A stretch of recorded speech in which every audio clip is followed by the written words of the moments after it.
Come in. Welcome. I'm E.G. Marshall. Welcome to the world of the uncanny, the eerie, the unearthly. Strange things happen. They have happened to me and will again. They've happened to you and will again. They happened to Norman Meredith, but they will never happen to him again.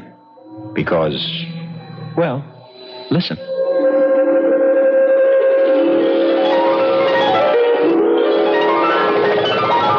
are you? How can you ask, Norman? Don't you know me? How would I know you? We've never met. Oh, yes, we have. Norman, dearest heart, I am the woman of your dreams. Your dream woman. Well, why do you hold that knife? That long, sharp carving knife? To kill you, Norman. To kill you.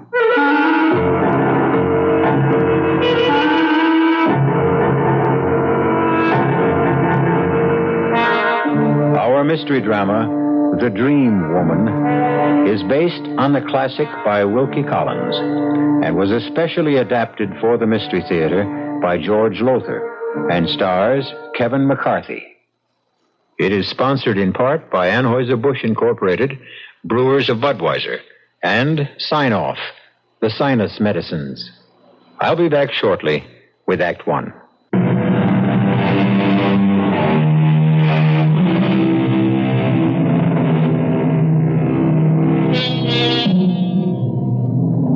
What is a dream? From where does it come? And why? Wiser men than I say that dreams rise like mist out of various levels of the subconscious and the unconscious.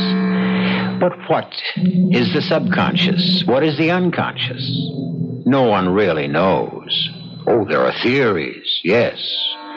But no one can say with certainty why we dream. Why, for instance, Norman Meredith dreamed that certain dream.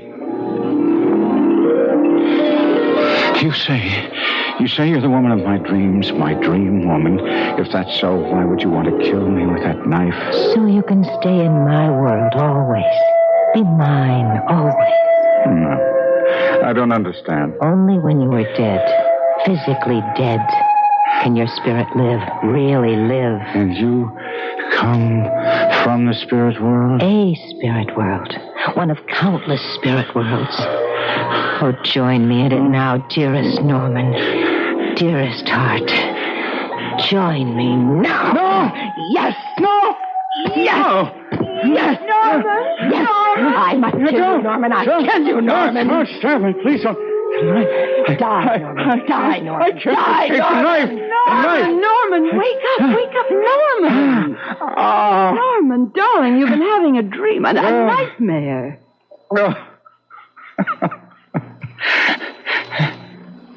Agnes, it's you. Of course, dear. Oh. Yes, now relax. Oh, that woman. Horrible. That murderous woman with a knife. Dream, sweetheart. Nothing but a terrible dream. No. Now, Norman. I saw her so clearly. Her and the knife. A long carving knife. Razor sharp. Gleaming, and she struck at me with it. Struck. And struck. And struck. Oh, Norman. I saw it all clearly, vividly. She was tall. Long blonde hair that fell below her shoulders. A voluptuous figure, and eyes, light blue, hazel eyes flecked with green. Oh, heaven help me, I'll never be able to get her out of my mind. Oh, she and that knife.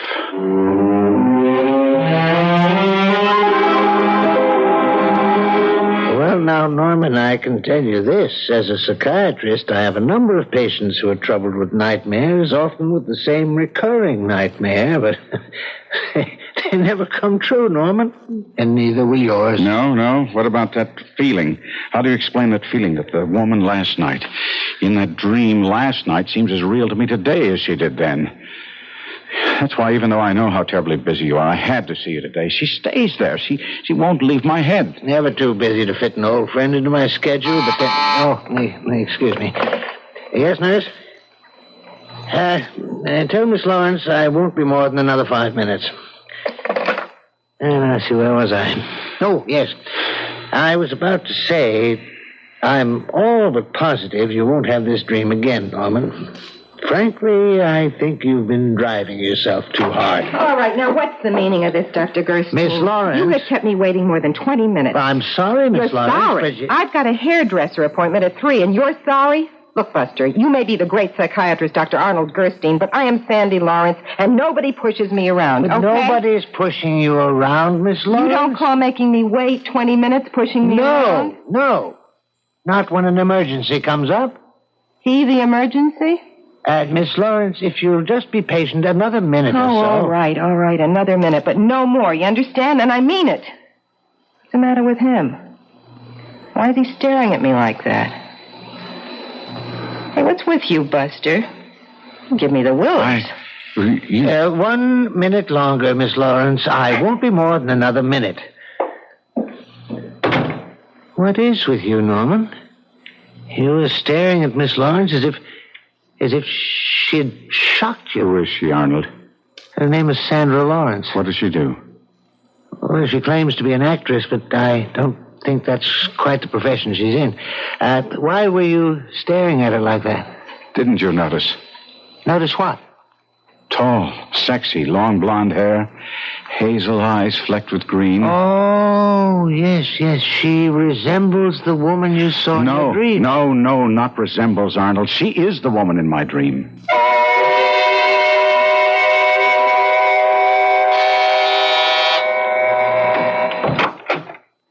Yeah? My name is Norman Meredith, Miss Lawrence. So? Well, I was wondering if I might talk with you for a few minutes. Well, about what? Are you selling something? No. I'm not a salesman, nothing like that. Could I come in? Well, I don't know. Somebody give you my name? A client of mine? I'm a friend of Dr. Gersten's. I saw you in his office this afternoon. Oh, hey, you're the character that kept staring at me. I apologize for that. It was very rude of me. Yeah, well, that's okay. I mean, lots of guys stare at me. Could I? Yeah, sure. Come on in. I followed you after you left Arnold's, Dr. Gerson's office. You followed me? Yes. Hey, you got it bad. Unless you got some other reason for playing bloodhound. How about a drink first, huh? First? Oh, well, if you got it that bad. No. I don't think you understand. I want to talk to you. Talk to me.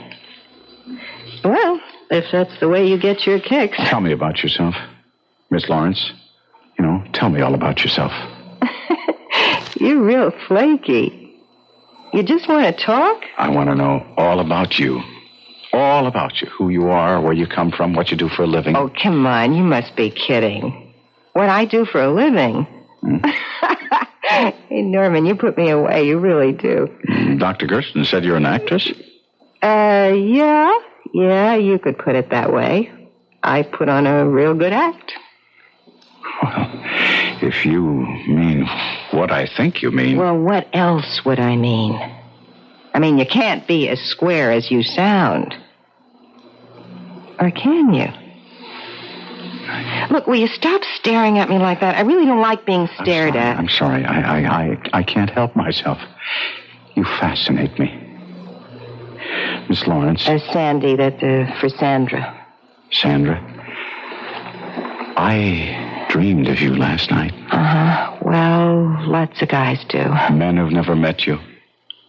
Well, okay, so you dreamed of me last night. I mean, what do you want, an Academy Award? No. I want to get to know you better. Come on, Normie. What's the angle, huh? No angle. I told you. You fascinate me. Look, Normie, you level with me. You level with me right now, or just blow, okay? I am leveling with you. When I say you fascinate me, I mean, well, there was the dream to begin with, and then meeting you, a dream woman in the flesh in Gersten's office. There's something so strange about it. About it and you. Oh, now I'm strange. No, it's more than that. It's you. I'm drawn to you. Waiting for you outside the medical center. I kept telling myself I was crazy and that I ought to just put you out of my mind, go about my business, but I couldn't do it. All the time that I was following you, waiting for you, I didn't want to. But I had to. You see. I was incapable of doing anything else. It must be like being an alcoholic or a drug addict. It's a compulsion. I have to be with you. Well, whatever you got, you sure got it bad. Now, Normie, dearest heart, my time is valuable. It's $50 an hour. Dearest heart. Dearest heart.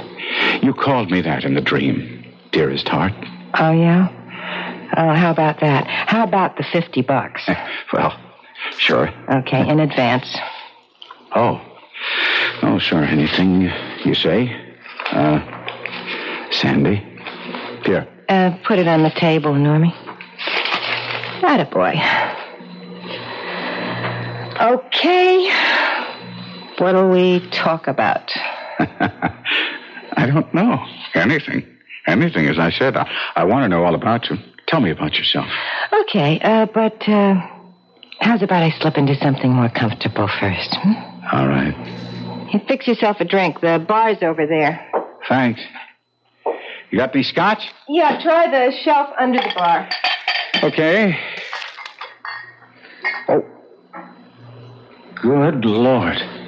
What's the matter? This knife. This carving knife. Where did you get it? How do I know? I had it for years. Oh, you fascinated by knives, too? No, not knives. A knife. This one. Well, I said it before, and I'll say it again, Normie. You put me away. Divorce? You want a divorce, Norman? Yes, Agnes, I do. To marry this tramp? Yes. I can't really believe you're saying this. I can't understand your being fascinated by a woman who resembles the woman you saw in your dream. She is the woman in my dream. I'm in love with her, Agnes. In love? With the kind of woman you tell me she is? Norman, in love? Hopelessly, helplessly, compulsively. I'm gripped by something out of my control. I've tried to fight it, to free myself of it, and I can't. Agnes, I can't. But my darling, you've got to. I love you. Yes, and you love me. I know you do. Yes. We've been married for 20 years, yes. happily married. But you can't throw years away like old shoes. Destroy everything we've built together. Everything we've come to mean to each other. I'm powerless to do anything else. Well, I am not. What do you mean? I mean that you're suffering from some sort of aberration. You're sick, Norman. Mentally sick. And I am not letting you do anything as stupid, as disastrous as marrying that girl. I will not divorce you, Norman. Agnes. No, Norman. In a few months, it'll all be over. This sudden romance of yours will be dead. Stone cold dead. No. In a few months, I will be stone cold dead.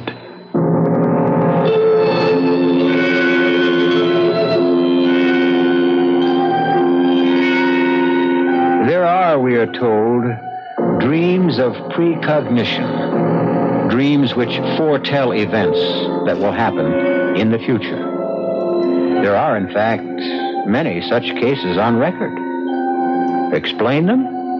I can't. The truth is, no one can. Not even Norman Meredith. I'll be back shortly with Act 2.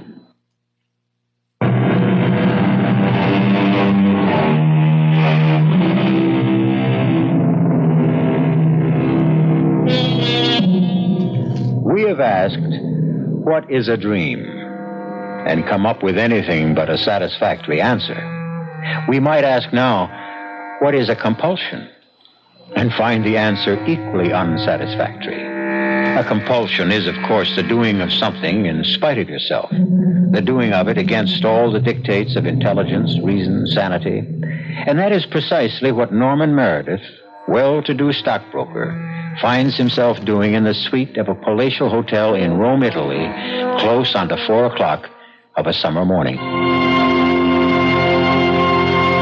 am I doing here? 4 o'clock in the morning in a Roman hotel, walking up and down, pacing the floor and talking to myself. Talking to myself like some kind of nut. Some kind... Ah, the prodigal returns. Oh, still awake, Normie? That's right. I haven't been to sleep. Where have you been, Sandy? And that package. What's that package? Oh, a little item I picked up in the flea market around 2 this a.m. Flea markets aren't open at 2 in the morning. Well, they are if you know the right people. Huh? And what creeping things have you been running all over Rome with this time? Answer me, Sandy. Oh, Normie, flake off. I don't have to answer you about it. Oh, yes, you do.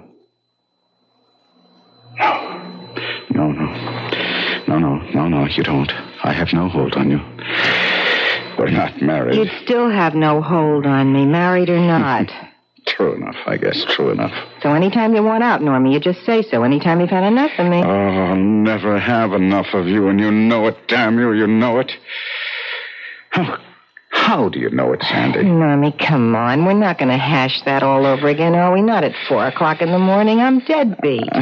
Look, I'm going to go to bed. You? No. I'm not sleeping. When are you ever? You know something, Normie? I don't think you sleep more than an hour or two in 24. What are you, an insomniac or something? Are you afraid of the dream? The dream? Yeah, the one you had about me. No. Oh, I'm not afraid. Why should I be? I don't know, except you never told me what it was. And you're scared to death. Oh, of what? Of what, for Pete's sake? Me. You? Would I be here in Rome with you if I was scared of you? Would I have taken you all over Europe these past few weeks if I was scared of you? Oh, not me. Not scared of me in the flesh, me in the dream. Come on, Normie, what happened in the dream? What did I do? Go to bed, Sandy. Okay. But that must have been some dream. Oh, hey! Let me show you what I picked up in the flea market. I'm not interested in flea market junk, Sandy. This isn't junk. It's got some kind of royal crest on the handle, and Milo said, he's the one of the guys I was with, he knows steel, and he said the steel in this knife was the best Toledo money could buy. Hey, Norman, what's the matter? You're white as a corpse. Why? Why did you buy that knife? I saw it. I liked it. Why? Why did you like it? What's wrong with me wanting a carving knife? Everything. There's everything wrong with you wanting a knife, a carving knife. What do you need with one? Do you cook? No. Are you even ever in the kitchen? No. So what do you want with a carving knife? You want to know the truth? I've been sort of thinking of taking up cooking, maybe, okay? You? You learn to cook? You can't boil water. All right, Normie, you don't have to rub it in. Look, I just thought... You're really a nice guy. You're square, but you're nice. And I know I've been giving you a hard time. I mean, I'm out on the town all hours of the night living it up. And, well, we'll be leaving for Paris tomorrow. And they've got a real out-of-sight cooking school there. And I thought if I could just make things up to you. What do you care? I care a lot. If you're saying that you're thinking of maybe settling down, of acting like a wife when we're married, that is, and don't worry, Agnes will give me a divorce. Well, if that's what you've got in mind, I care. Is that what you're thinking? I guess so. Yeah, I guess that's it. What else would have made me decide to learn to cook? What else would have made me buy this knife? Sandy, will you snap it up? We've got less than 40 minutes to make the plane to Paris. I'm trying to find that knife. Knife? What knife? The carving knife, the one I picked up last night at the flea market. I left it right here on the table when I went to bed, and now it's gone. Forget it. I'll get you another. It's got to be here somewhere. You didn't take it, did you? Me. What would I want with a carving knife? You're the one who's going to take the cooking lessons. Well, if you didn't take it, where could it have got to? I don't know, and I don't care. Now, come on, or we'll miss that plane. The usual, Arnold? Huh? Oh, yes, thanks, Agnes. Scotch and water. Easy on the scotch. Right. Arnold, you're a psychiatrist. What's wrong with Norman? What's happened to him?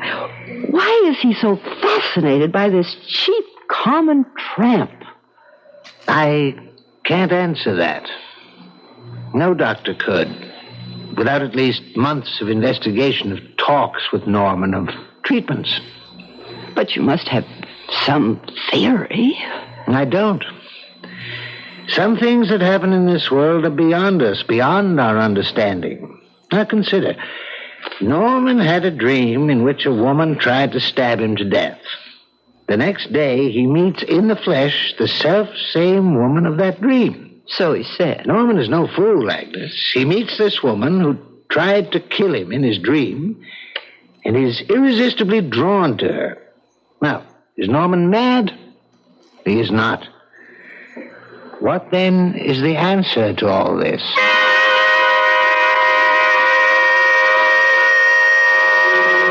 Who are you? How can you ask, Norman? Don't you know me? How would I know you? We've never met. Oh, yes, we have. Norman, dearest heart, I am the woman of your dreams. Your dream woman. Why do you hold that knife, that long, sharp carving knife? To kill you, Norman. To kill you. Oh, why would you want to kill me with that knife? So you can stay in my world always. Be mine always. I don't understand. Oh, dearest heart, join me. Now! No! Yes! No! Yes! No! Yes! Don't Yes! take the knife. Die, Norman! I can't Die! escape the knife! Die! No! You die. There. I've got the knife away from you. Now, you die. Norman! Norman, stop it! Die. Stop it! Die, damn it. Norman, you're crazy. You're going crazy. Norman! What? Sandy. What are you, on acid or something?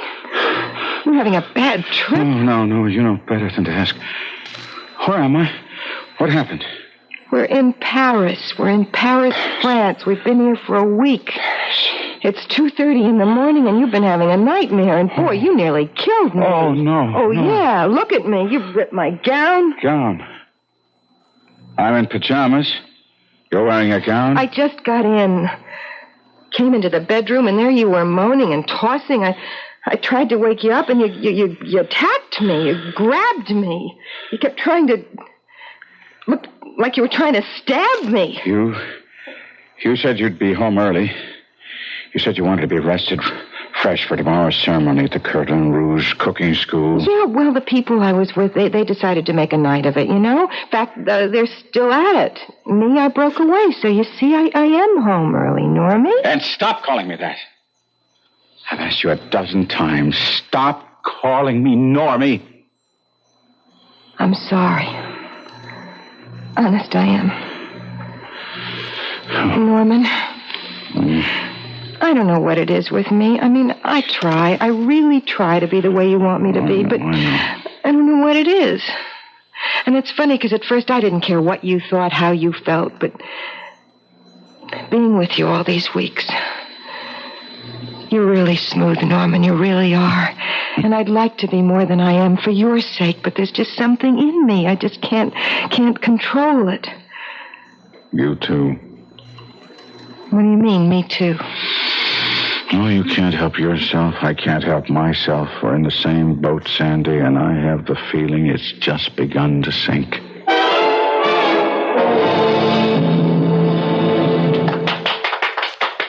Alors, puis-je demander votre attention, mesdames et messieurs, s'il vous plaît? Ah, merci. Today, as the maître of this particular class in cooking here at Le Cordon Rouge, it is, as you know, my pleasure to award prizes to the 3 best students. I'm delighted to see that Monsieur Norman Meredith has accompanied the beautiful Sandra Lawrence today, because to her goes the first prize. Come forward, Sandy. Venez ici, hein, and accept your award. Avec mes compliments, chérie. Oh, thank you, dear maître. Thank you very much. Shall I open it so everybody can see what it is? Yes, but of course. Okay.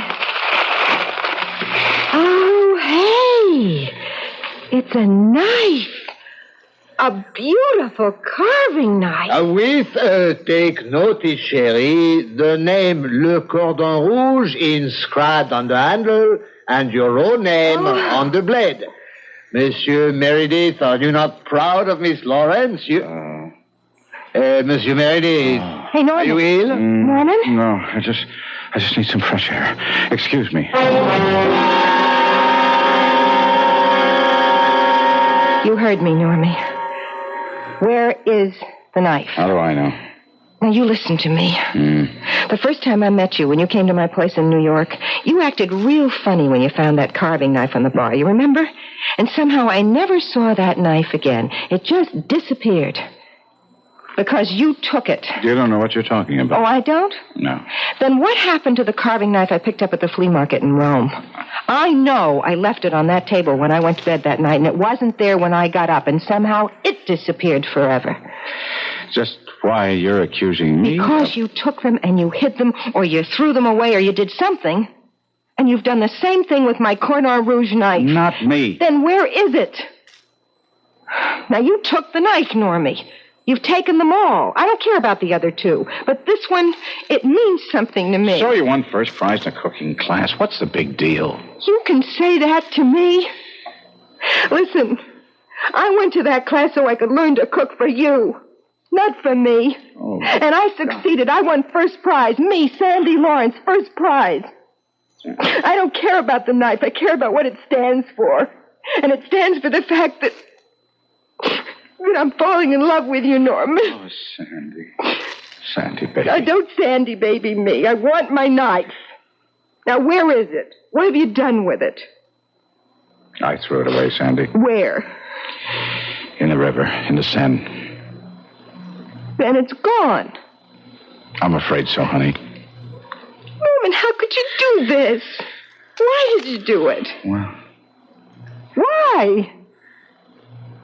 Well, I guess you might as well know, but because of the dream. What, the dream about me? Yes.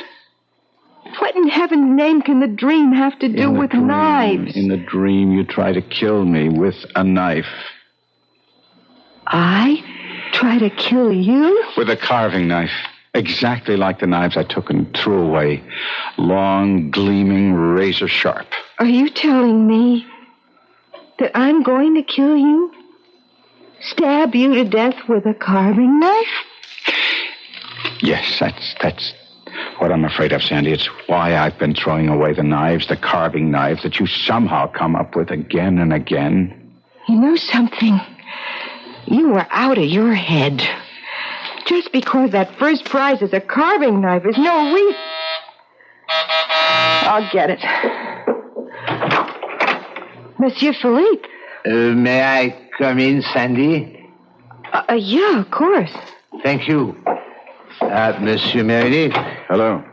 Can I give you a drink? Oh, no, merci, no. I stay only a minute or two. The fact of the matter is I am somewhat embarrassed to be here. Embarrassed? Something has happened which I do not understand. This morning I presented you with a beautiful carving knife. First prize for your work in my cooking class. Yeah. Yes. Well, this afternoon, a man come to me. He had been fishing on the banks of the Seine, and his hook had caught on this. The knife. A carving knife. Oui, Monsieur Meredith. The knife I gave you, Sandy, as first prize. It is, should I say, a puzzle to me, an embarrassment, because the knife could have got into the river only one way. It must have been thrown there, and, well, alors, what I'm trying to say is if you do not want the knife... No, hey, Monsieur Meredith, he has fainted. Yeah. Is it something with knives? When I gave it to you this morning, it turned white, looked sick. And now, do knives bother him and so? They what? They kill him, Monsieur Philippe. They kill him.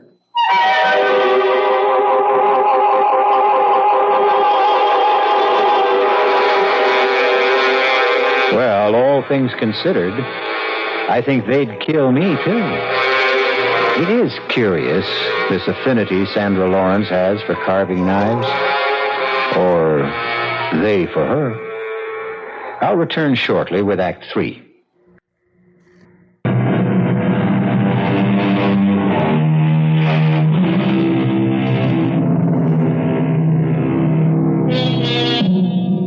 Can dreams come true? Do they ever? If they do, is Norman Meredith fated to be stabbed to death by the woman who haunts his dreams?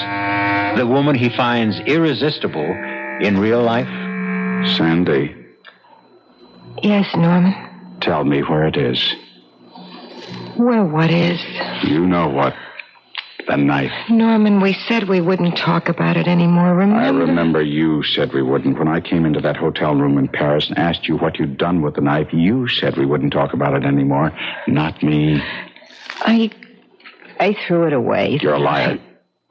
Norman. You wouldn't have thrown it away. It meant too much to you. You've hidden it. All right. I hid it. Get it. What, so you can throw it away? No. Listen to me. No, Norman, you listen to me for once. I'm listening. Now, the first time we met, I was... Well, not what I am now. I was kind of tough. I was kind of coarse. Kind of person I don't want to be anymore because you showed me another kind of life. Where's the knife? Listen to me, please. Norman, I'm trying real hard to be the kind of woman who'd be worthy of you, you know? The kind of woman you could really love. The kind of woman you'd marry. We'll talk about all this later.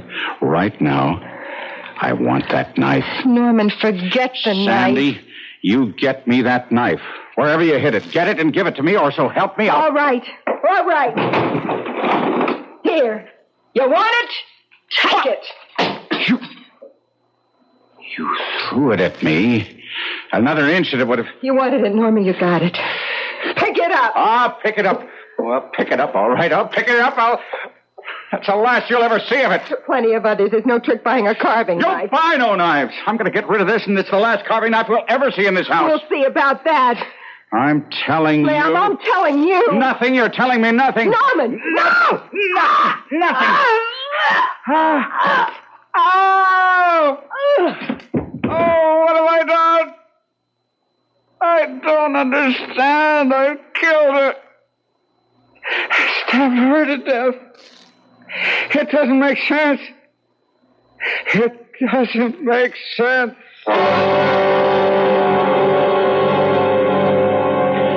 So, Agnes, all I can say is you were right from the first, right?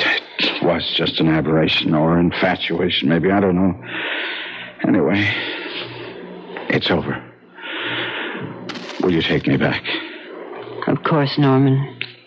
I never really let you go. But Yes. are you sure it's over? Done with. Are you absolutely sure? Oh, yes.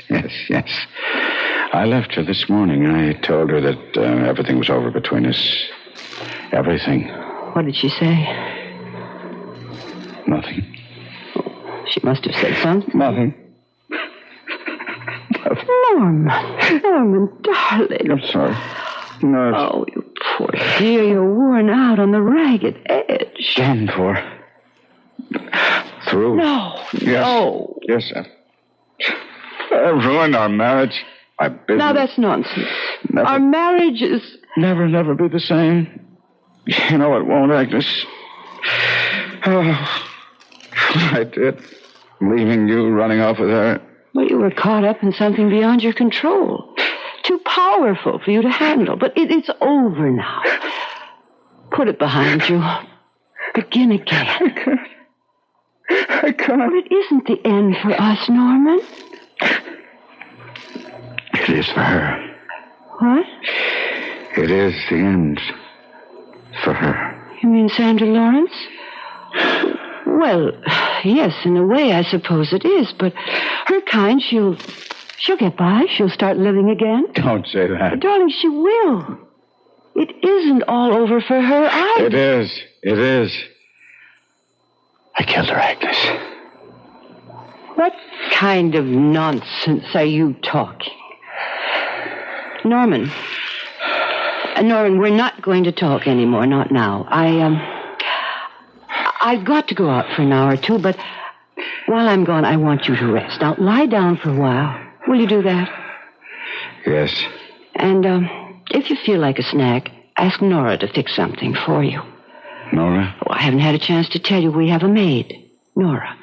Wonderful cook, too. So if you want something, just ask her. You'll find her in the kitchen. She loves it, so she practically hibernates there. What is it, dear? This isn't a dream, is it? That I'm home with you. I'm not dreaming, am I, Agnes? If you are, it's no nightmare, darling. Isn't it? Isn't it?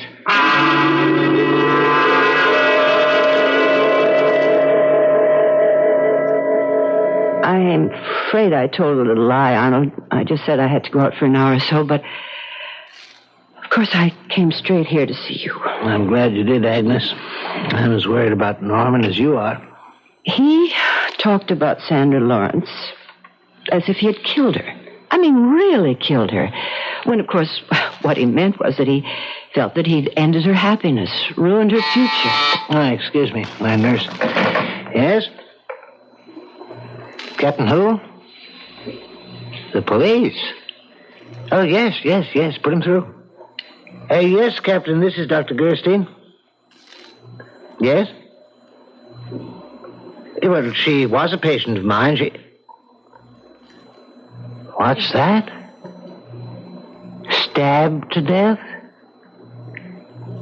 Oh, good heavens, Yes, of course. I'll answer any questions you may have. No, not at all. Goodbye. Agnes, you said you left Norman at home? Yes. We'd better go there at once. Why? Arnold, what is it? That was the police. Sandra Lawrence was found this afternoon in her apartment, stabbed to death. Oh. Norman was telling the truth. He did kill her? It seems likely, Agnes. All too likely.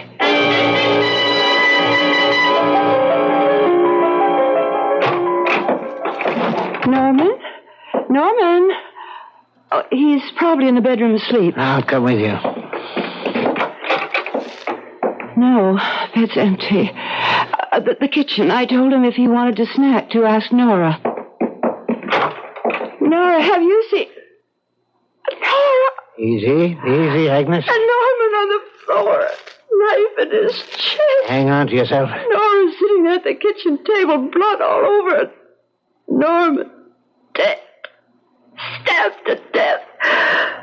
Arnold, is this happening? Am I going out of my mind? Come with me. Norman. Please, Agnes, come with me. Arnold. Now, you just sit here in the living room and let me handle things out there. Nora, that is your name, isn't it, Nora? Yes. What happened here? I don't know. I can't make any sense out of it. What happened? He came here into the kitchen. I had just started dinner. He stared at me like I was some kind of ghost or something. And then he flung himself at me, grabbed me by the throat, and he was screaming, "I'll kill you once and for all. I'll kill you and be rid of you." I grabbed for something to protect myself with. The carving knife was handy. I grabbed that. And the next thing I knew, he was there on the floor with a knife in his chest. Dead. I killed him. I killed him. But he would have killed me if I hadn't. Why? Why would he have killed you? Agnes, go back into the living room. Leave this to me. I want to know. My husband didn't even know you, Nora. Why would he have wanted to kill you? I don't understand. I do. Or do I? What do you mean? When did you hire Nora? Yesterday morning. According to the police, that's about the time Sandra Lawrence was murdered. Well, what of it? What in heaven's name has that to do with Nora? Look at her, Agnes. Take a good look. Tall, hazel eyes with flecks of green. Long blonde hair. You never met her, but I can tell you, Nora is the image to the life of Sandra Lawrence.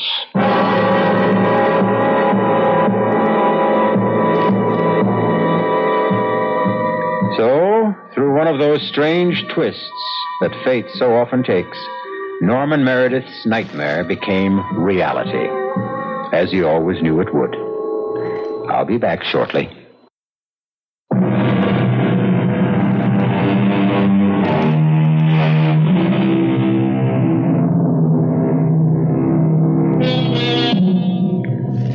As I said when we began, little, if anything, is known about the origin of dreams.